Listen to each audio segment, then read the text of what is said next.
एक यहूदी की बड़ी खूबसूरत लड़की थी, अचानक बीमार हो जाती है, अचानक बीमार हो जाती है, इतनी बीमार हो जाती है कि उसके हाथ पांव बेकार हो जाते हैं, मफलूज हो जाती है। प्यारे इस्लामी भाइयों, उस वक्त लोगों ने उस यहूदी को मशवरा दिया, इस लड़की को बाहर डाल दिया जाए, इसको बड़ा मर्ज हो गया है। उस यहूदी का एक बाग था, इसके अंदर कुछ लफ्ज आएंगे, कुछ नुकूस आएंगे, कुछ मोती होंगे, उसको मुलाजा कीजिए, उसको नोट कीजिए। उसको उसने इस यहूदी ने उस लड़की को अपने बाग के अंदर डाल दिया, इसलिए आबो हवा के लिए, आबो हवा तब बदलेगी तो इसको हो सकता है मर्ज अच्छा हो जाए। जब वो लड़की जाती है बाग के अंदर, उसको अपने एक सूख के पेड़ के अंदर अपनी सुकूनत इख्तियार करती है, देखती क्या है, एक पेड़ के अंदर से आवाज आती है, एक परंदे की आवाज आती है। मुलाजा कीजिए, एक परंदे की आवाज आती है। वो लड़की उसके करीब जाती है, नजर उठाती है, एक खून की बूंद उसकी, वो इतनी बीमार हो गई थी, उसकी आंखों की बीनाई भी चली गई थी। वो पेड़ के करीब जाती है, एक परंदे की आवाज फरियाद को सुनती है।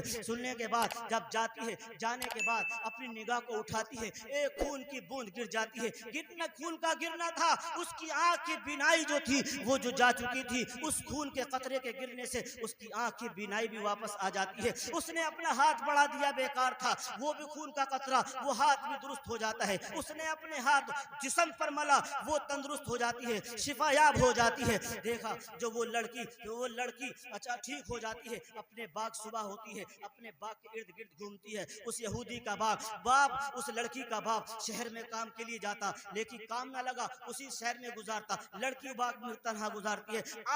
आने के बाद देखता एक लड़की से तंदुरुस्ती के साथ अच्छी नाबीना, जो नाबीना थी, आंख अखबार हो जाती है। होने के बाद देखता कि वो लड़की कौन है, जो मैं तो यहाँ पर एक लड़की नाबीना छोड़ कर गया था, मफलूज लड़की छोड़ कर गया था, ये तो बड़ी तंदुरुस्तियत है। वो बाप ने उस यहूदी ने पूछा, ए लड़की तू कौन है, बता। वो लड़की कहती है मैं तेरी बेटी हूँ। माजरा क्या है? वो लड़की अपने बाप को लेकर जाती है, उस पेड़ के पास लेकर जाती है। वो परिंदे, अल्लाह ने उन परिंदों को जुबान दी, वो जुबान होकर कहते हैं हम अब तमाम परिंदे आबोदाने के लिए यहाँ पर आए थे, हम एक पेड़ के साए के नीचे छुप जाते हैं। हम क्या देखते हैं, एक परिंदे की आवाज आती है, वो अपना दर्द भरा बयान करता है। हम उसके पास पहुंचते हैं। हम जब पहुंचे तो देखा वो करबला के वो जो परिंदे कहते हैं, वो परिंदे क्या कहते हैं, ए परिंदो सुनो, तुम आबोदाने के लिए फिर रहे हो। अरे मैदान करबला में आफताब की गर्मी से इमाम हुसैन की शहादत बुझ चुके हैं। अरे तुम पानी के लिए फिर रहे हो, इमाम हुसैन करबला के मैदान में शहीद हो चुके हैं। जितना सुना वो परिंदों से रहा ना गया। वो परिंदे करबला के मैदान में पहुंचते हैं, क्या देखते हैं, इमाम हुसैन की शहादत हो जाती है। वो परिंदे कहते हैं कि हम जब पहुंचे, हमसे इमाम हुसैन के गम में बर्दाश्त ना कर सके, हम तमाम परिंदे इमाम हुसैन के खून में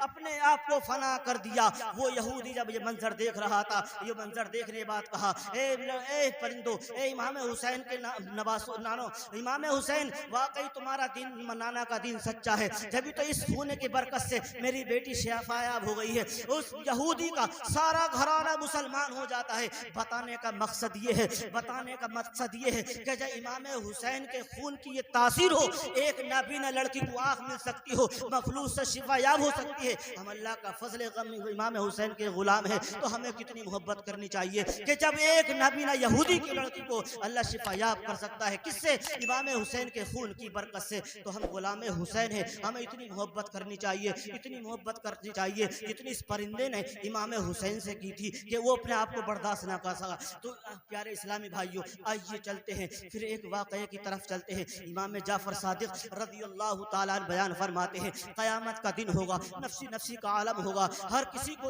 उसका बदला दिया जाएगा, नेकोकारों का नेक का बदला दिया जाएगा, बदी को जहन्नम में घसीटा जाएगा। एक ऐसा शख्स भी होगा जिसको जहन्नम में ले जाया जा रहा होगा। जहन्नम के फरिश्ते उस आदमी को जहन्नम की तरफ ले जा रहे होंगे। आवाज आएगी, ठहरो ठहरो, इसको जहन्नम की तरफ ना ले जाओ। प्यार इसको सुनो सुनो, दिल की तख्ती पर नोट करना। आवाज आएगी परवरदिगार की तरफ से, ऐ जहन्नम के फरिश्तों, इसको अभी मत लेकर जाओ, इसकी एक अमानत मेरे पास है, इसको वसूल होने दो। फरिश्ते अर्ज करते हैं, मौला इसकी कौन सी अमानत है, क्या चीज है जो इसको वापस करनी है। रब्बुल आलमीन इरशाद फरमाता है, दिल की तख्ती पर नोट करना, अल्लाह रब्बुल आलमीन इरशाद फरमाता है, ऐ फरिश्तों, एक दिन ये गमे हुसैन में इमाम हुसैन के मसाइल सुनकर इसने अपने आंख से एक जो आंसू निकाला था, मैंने उसको जमा बना करके नूर का मोती बनाकर अपने पास अमानत के तौर पर रख लिया था। ए गुनाहगार बंदे, ए बंदे मोमिन, जा ये मोती नूर का इतना चमकदार मोती, तारीख बताती है कि मैदान हश्र उस मोती से चमक जाएगा। एक गुनहगार का आंसू इमाम हुसैन का मसाइब सुनकर अर्ज इतना करना है, अगर इमाम हुसैन के गम में अगर किसी का आंसू निकला उसे रुमाल से मत पूछना। हदीस बताती है जो अल्लाह के खौफ इमाम हुसैन की मोहब्बत में निकले उसको जहन्नम की आग जला नहीं सकती। तो प्यारे वो जो गुनाह अल्लाह ने फरमाया, ए गुनहगार बंदे, ए मोमिन बंदे, जब तेरा इमाम हुसैन के मसाइब सुनकर जो आंसू निकला था मैंने अमानत के तौर पर उसको रख लिया था, ले इस अमानत को ले और तमाम नबीयीन की बारगाह में ले जा और इसकी कीमत को जचवा ले। वो बंदे मोमिन जब आदम अलैहिस्सलाम के पास आता है, ए आदम अलैहिस्सलाम इस मोती की कीमत को बता दीजिए, क्या कीमत होगी? आदम अलैहिस्सलाम इरशाद फरमाते हैं इसकी कीमत मैं नहीं बता सकता। दिगर नबीयीन के पास आता है और कोई कीमत लगाने तैयार नहीं है। उसने कहा मौला इसकी तो कोई कीमत लगाने तैयार नहीं है। अल्लाह ने फरमाया जा मौला अली के पास ले जा, लेकिन मौला अली भी कीमत तैयार नहीं लगाने के लिए। उसने कहा फिर 12 इमामों के पास ले जा, लेकिन कोई कीमत लगाने तैयार नहीं है। रब्बिल आलमीन ने इरशाद फरमाया, ए बंदे मोमिन, इस मोती को इमाम हुसैन की बारगाह में ले जा, इस मोती को इमाम हुसैन की बारगाह में ले जा। वो बंदा मोमिन जब उस मोती को इमाम हुसैन की बारगाह में ले जाता है, जैसे ही देखा इमाम हुसैन ने वो बंदा मोती लेकर आ रहा है, इस्तकबाल के लिए उठ गए, सीने से लगाया और कहा ये क्या चीज है? उस बंदे ने कहा ये नेक मोती है जो परवरदिगार आलम ने मुझे सौंपा है। तो इमाम हुसैन उस मोती को लेकर रब की बारगाह में करते हैं, मौला ये इसकी कीमत पूछना चाहता है। कहा इसकी कीमत ये है कि अल्लाह इसके सदक़े में इसकी मग़फ़िरत फरमा दे, इसके गुनाहों को मिटा दे, इसको जन्नतुल फिरदौस अता फरमा दे। रब्बुल आलमीन ने इरशाद फरमाया, ए इमाम हुसैन, इसके ही नहीं बल्कि इसके साथ इसके सारे घर वालों को ले और जन्नत में दाखिल हो जा। यह है इमाम हुसैन के गम में आंसू निकलने की बरकत, वो उसके गुनाह भी माफ हो गए। अल्लाह ने सारे घराने को इमाम हुसैन के साथ इरशाद फरमा दिया, इसका हाथ पकड़ ले और जन्नत में दाखिल फरमा दे। प्यारे आइए सुनते हैं इमाम हुसैन की फजीलत कितनी है, इमाम हुसैन की फजीलत कितनी है। इमाम अल्लाह रब्बुल आलमीन ने जिब्राइल को हुक्म फरमाया, ए जिब्राइल जल्दी जाओ, मेरे महबूब के घर नवासे की विलादत हुई है, मुबारकबाद पेश कर दो। जिब्राइल अमी आते हैं, अर्श आज़म से आते हैं। आने के बाद जंगल में देखा एक फरिश्ता ज़ारो कतार रो रहा है। वो इमाम अल्लाह रब्बुल आलमीन फरमाता है, ए जिब्राइल जल्दी जाओ, मेरे महबूब के घर मेरे महबूब के नवासे की विलादत हुई है, मुबारकबाद पेश कर दो। जिब्राइल अर्श आज़म से आते हैं। आने के बाद देखा एक जंगल से गुजरते हैं, देखा एक फरिश्ता ज़ारो कतार रो रहा है। जिब्राइल सलाम कहते मैंने पहचान लिया, ये तीसरे आज़म का तीसरे उसका आसमान का रहने वाला है। आप करीब जाते हैं, ए फरिश्ते तेरा मामला क्या है? ना उसके हाथ है, ना पैर है, ना कुछ है। तो जिब्राइल सलाम इरशाद फरमाते हैं, ए फरिश्ते तेरी ये क्या हालत है, क्या बना रखी है? वो फरिश्ता अर्ज करता है, ए जिब्राइल आमी, मुझे 700 साल रब की बारगाह में गिड़गिड़ाते रोते हुए हो गए। जिब्राइल सलाम इरशाद फरमाते हैं, तेरा जुर्म क्या है? वो फरिश्ता कहता है, मैं आसमान पर बैठा था, मैं अचानक क्या देखा, एक जमीन से एक जिसको बोलते हैं एक निशान जाहिर हुआ। मैंने झांक कर देखा तो एक शख्स देखा, ना उसके हाथ है ना पैर है, कुछ ना है। मैंने दिल में कहा क्या अजीब आदमी है, ना इसके हाथ है ना पैर है, इसकी क्या जिंदगी है, इससे बेहतर था तो ये मर जाता। मैंने इतना कहना था, रब्बुल आलमीन ने मेरी गिरफ्त फरमाई और मेरे हाथ और पर को काट दिया। मैं 700 साल से इसलिए रो रहा हूँ, इस वाक़े अंदर कुछ मोती है उसको चुन लेना।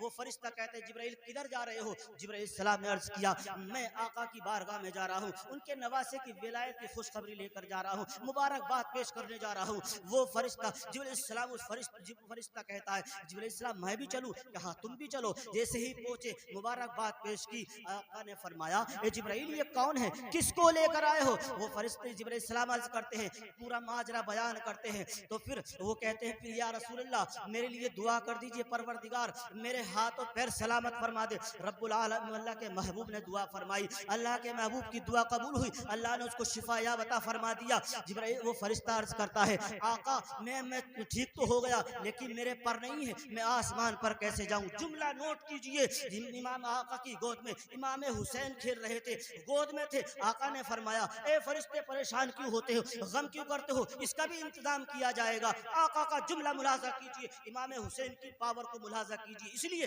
जब इमाम हुसैन की पावर ये होगी तो आका की कितनी बड़ी पावर होगी। इमाम हुसैन की खून की इतनी पावर कि एक नाबीना को बिनाई मिल जाए तो आका की कितनी बड़ी पावर होगी। कद्दादा की आंख को लगा दे कितनी बड़ी पावर होगी। तो आका फरमाते ए फरिश्ते परेशान क्यों होते हो, इसका भी इंतजाम किया जाएगा। आका ने फरमाया ए फरिश्ते इधर मेरे इमाम हुसैन की मेरा इमाम हुसैन जो मेरा गोद में है, मेरा प्यारा, इसके जिस्म से अपना जिस्म टच करते, अपने जिस्म से इस इमाम हुसैन के जिस्म से टच करते। टच करना था वो जिस फरिश्ते के पर न थे, अल्लाह ने इमाम हुसैन की बरकत से पर अता फरमा दिए। पर वो इमाम हुसैन का, अल्लाह के महबूब का शुक्रिया अदा करते। अर्श आज़म पे जाता है, जाने के बाद कई साल के बाद मैदान करबला में आता है। आने के बाद क्या देखता है, इमाम हुसैन की शहादत हो चुकी है। वो फरिश्ता अर्ज करता परवरदिगार तेरे महबूब के नवासे की शहादत हो गई, मुझे खबर तक न हुई, क्योंकि मैं करबला के मैदान में आता इमाम हुसैन की मदद कर देता। परवरदिगार ने इरशाद फरमाया ए फरिश्ते अगर पता नहीं तो अब तो पता हो गया।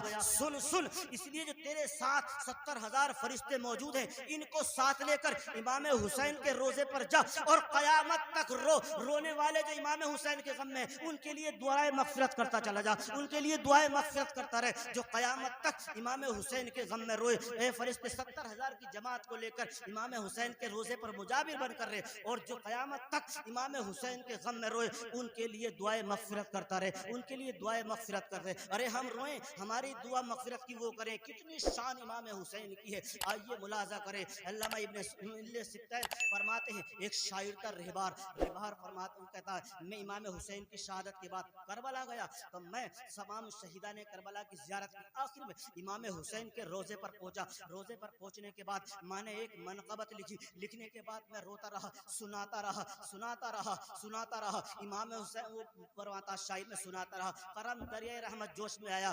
फरमाया रिबार तुमने इमाम हुसैन की गम में आंसू बहाए हैं, मैं अल्लाह की बारगाह में तुम्हारी शफाअत करूंगा। अल्लाह ने तुम्हारा नाम शहीदान करबला की फहरिस्त में दर्ज फरमा दिया है। अरे जो लिखे और जो सुनाए रोकर उसका नाम करबला के शहीदों में दर्ज किया जाए, कितनी बड़ी पावर शान है, कितनी बड़ी शान पावर है। आइए मुलाजा करते हैं, हजरत सुहैल बिन अब्दुल्लाह तशरीफ फरमाते, ये अपने बड़े वक्त के वली अल्लाह कामिल हैं, बड़े बड़े इनके गौसे आजम के दौर के हैं, इनका ज़माना एक है। फरमाते हैं कि मैं अपने घर बैठा था, मेरे दिल में ख्याल आया कि आज 10 मुहर्रम की तारीख है, आज न पता कैसे इमाम हुसैन मेरे अली का लख्त जिगर, फातिमा का जिगर पारा, नबी का नवासा कैसे मैदान करबला में शहीद हुआ होगा। आप कहते हैं मैं 10 मुहर्रम की तारीख को दिल में ख्याल कर रहा था। मैं दो कह रहा था अफसोस अगर मैं उस दौर में होता, काश मैं उस जमाने में होता, इमाम हुसैन की मदद के लिए पहुंचता। वो कहते हैं इशा की नमाज हुई, होने के बाद मैं सो गया, क्या हुआ नबी की ज़ियारत हुई, करम फरमाया ए सुहैल बिन अब्दुल्लाह तसरी कि तुम मेरे नवासे के मेरे महबूब के नवासे के गम में रो रहे थे ना। कहा जब आका फरमाते ए सुहैल तुम्हारा रोना रायगा नहीं जाएगा, तुम्हारा रोना रायगा नहीं जाएगा, अल्लाह तुम्हें इतना सवाब अता फरमाएगा, इतना सवाब अता फरमाएगा, अगर क़यामत तक तमाम हिसाब ना उसका अगर हिसाब लगाएंगे तब भी हिसाब ना लगा पाएंगे, अल्लाह तुम्हें इतना सवाब अजर अता फरमाएगा। क्या शान है इमाम हुसैन की, उनके गम में रोए, हिसाब लगाने वाले ना लगाए पाए। क्या शान है इमाम हुसैन की, जो उनकी मोहब्बत में मरे वो हिसाब व किताब जन्नत में जाए। उन्हीं के गुलाम है, हमारे सामने नहीं है लेकिन फिर भी बज़ाहिर नहीं है, दिल में है। अगर दिल की तख्ती पर लिख लिया और उतर गई बात तो इंशाअल्लाह यहाँ भी बेड़ा पार है, मैदान हश्र में भी बेड़ा पार है। ये वो ज़ातें हैं,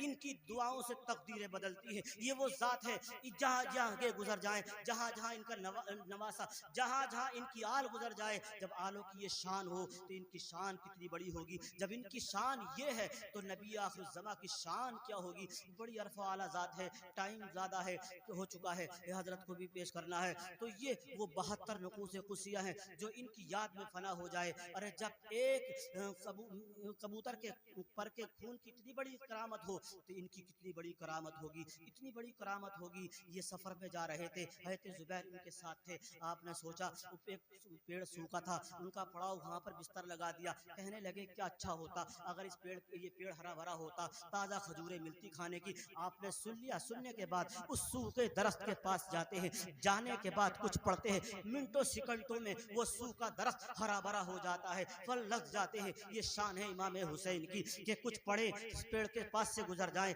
मिनटों सेकंडों में हरा हो जाए। और जब इनकी बड़ी शान हो तो जिनके ये नवासे हैं उनकी कितनी बड़ी शान होगी। आज उनके हम गुलाम हैं, उनकी याद में यहाँ पर बैठे हैं।